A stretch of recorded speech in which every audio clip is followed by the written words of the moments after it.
미국 자폐증 협회에 따르면 전 세계 사람들 중 약 1%가 자폐증을 가지고 살고 있다고 합니다.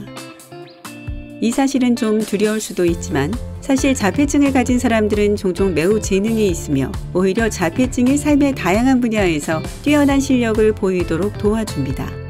나는 이상해요. 나는 새롭죠. 여러분도 그럴까 궁금하네요.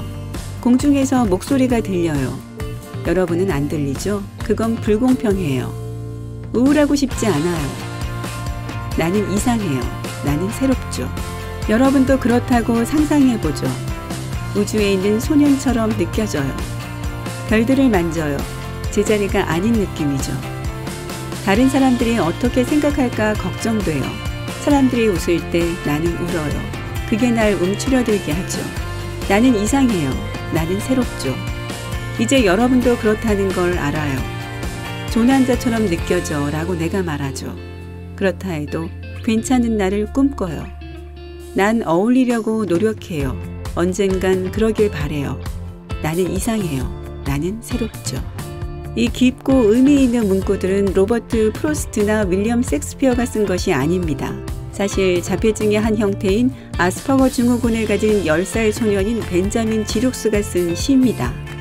뉴욕 플래츠버그의 학생인 그는 나는이라는 제목의 시를 쓰는 숙제를 훌륭하게 해냈습니다. 모든 행의 처음 두 단어, 나는 이라는 구절은 모든 아이들에게 똑같이 주어졌습니다. 나머지는 그의 상상력, 재능, 그리고 자폐증을 가지고 사는 것이 어떤지를 다른 사람들에게 알리고자 하는 욕구였죠.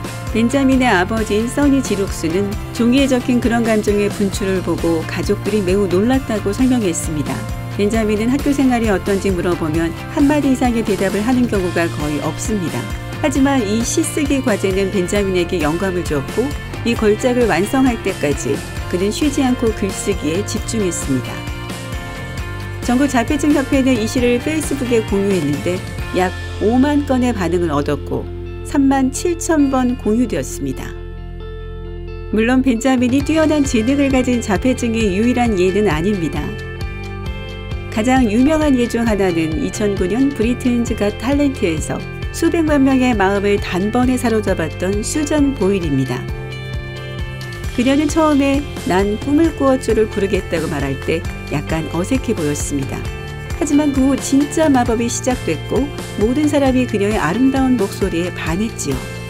흥미롭게도 돌풍을 일으킨 스코틀랜드 출신의 그녀는 항상 자신이 좀 다르다고 느꼈지만 2012년에야 아스퍼거 진단을 받았습니다. 여러분은 타지리 사토시라는 사람에 대해 들어본 적이 없을지도 모르지만 그의 가장 유명한 창작물에 분명히 익숙할 겁니다. 몽땅 다 잡아버릴 거야. 맞아요. 포켓몬 얘기예요. 타지리는 비디오 게임 디자이너이며 비디오 게임 개발 회사인 게임 프리크의 설립자이자 CEO입니다. 자폐증을 가진 다른 많은 사람들과 마찬가지로 그는 어렸을 때 물건 모으기를 좋아했고 친구들과 어울리기보다 오락실에서 더 많은 시간을 보내곤 했습니다. 부모님은 당연히 그것을 걱정했지만 결국에는 자랑스러운 아들이 됐죠. 그는 17세 때 아케이드 게임에 관한 잡지 게임 프리크를 시작했는데요. 후에 성공적인 회사로 성장했죠. 포켓몬에 대해 말하자면 이 아이디어는 타지리의 벌레 수집 취미와 비디오 게임에 대한 열정에서 영감이 나온 것입니다. 이것은 자폐증이 누군가의 성공에 어떻게 기여했는지 보여주는 좋은 예입니다.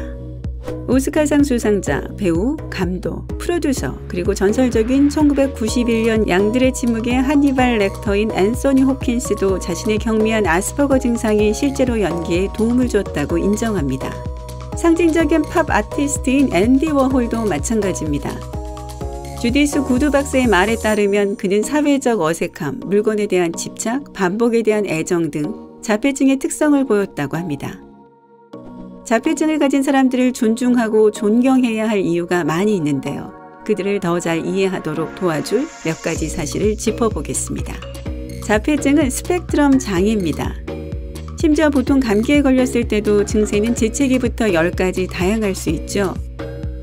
물론 자폐증과 같은 질환은 그것보다 훨씬 더 복잡하고 심각한 정도로 다양할 수 있습니다. 조엘 포먼 박사는 자폐증에 대해 많은 연구를 했는데 자폐증은 경미한 경우도 있고 심각한 경우도 있다고 설명합니다. 발랄하고 의사소통을 잘하면서도 자폐증이 있을 수 있고 자폐증과 함께 의사소통에 문제가 있을 수도 있습니다. 자폐증을 가진 사람들은 빛과 소리에 대한 예민함에서부터 환상적인 지적 능력, 창의력에 이르기까지 다양한 증상을 경험할 수 있습니다. 증상과 심각성의 정도가 이처럼 다양한 질환을 스펙트럼 장애라고 부르는데, 그렇기 때문에 자폐증은 자폐 스펙트럼 장애라고 할 수 있습니다. 자폐증은 여자아이들보다 남자아이들에게서 거의 5배 더 흔히 발생합니다. 혼자라는 뜻이지만 자폐증이 있는 많은 사람들이 의사소통을 잘합니다. 그리스어에서 문자 그대로 번역하면 어티즘은 자신을 의미하는 오터스에서 나온 혼자를 의미합니다. 자폐증의 가장 흔한 증상은 사회적 소통의 문제이기 때문에 완벽하게 이해가 됩니다. 자폐증을 가진 사람에게는 눈을 계속 마주치는 것이 어렵기도 하지만 그들 중 많은 사람들은 실제로 사교적입니다. 그들과 대화할 때 명심해야 할 한 가지 중요한 것은 매우 직설적이고 흑백으로 사물을 보기 때문에 사람들을 문자 그대로 받아들인다는 것인데요. 눈치가 없고 대화하는 사람의 기분을 감지하지 못하기 때문에 어떤 사람들에게는 무례하게 보일 수도 있습니다. 그러나 사실 이건 단지 그들의 사고방식일 뿐이고 어떤 식으로든 모욕적으로 받아들여서는 안 됩니다.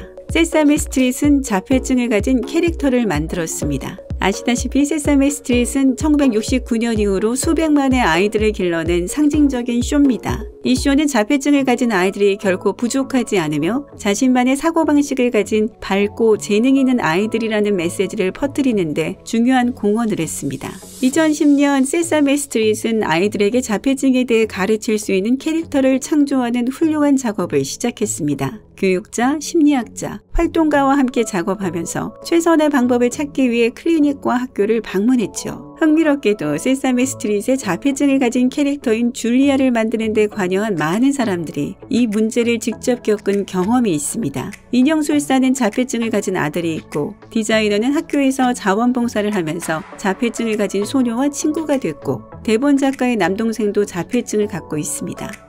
줄리아는 예술에 대한 사랑을 가진 초록눈의 빨간머리 소녀로 등장합니다. 줄리아는 줄리아식으로 생각하며 때때로 예상하지 못한 방식으로 행동할 수도 있고 질문에 바로 대답하지 않을 수도 있다고 설명됩니다.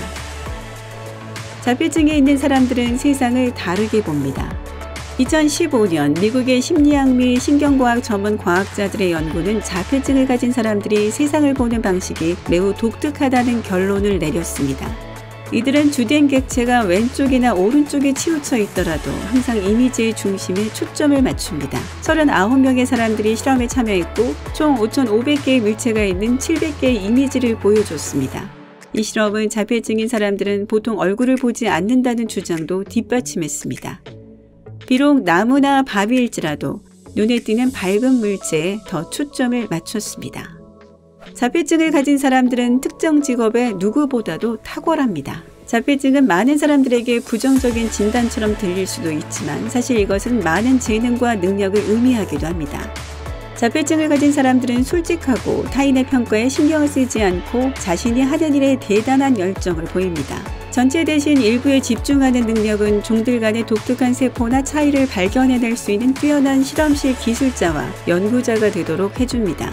미세한 부분에 대한 안목은 미술사학자나 골동품, 감정가로서의 직업에서도 유용할 수 있습니다. 뛰어난 박물관 전문가, 고고학자, 그리고 학자가 될 수 있는데 관심 분야에 완전히 몰두해서 최선을 다할 수 있기 때문입니다. 규칙과 뚜렷한 구조를 따르기를 좋아하는 특징은 어느 직업 분야에서나 도움이 됩니다. 마지막으로 또 다른 놀라운 재능이 있는데요. 어떤 사람들은 2D 사진을 머릿속에서 쉽게 3D 물체로 상상할 수 있습니다. 이 능력을 개발할 방법을 찾는다면 자폐증을 가진 사람이 훌륭한 산업 디자이너가 되거나 건축 모델 제작에 종사하는 데 도움이 될 것입니다. 공유하고 싶은 자폐증에 대한 다른 사실을 알고 있나요? 망설이지 말고 댓글을 남겨주세요. 이 비디오에 좋아요를 주고 친구들과 공유하고 구독을 클릭해 삶의 밝은 면에 머무르세요.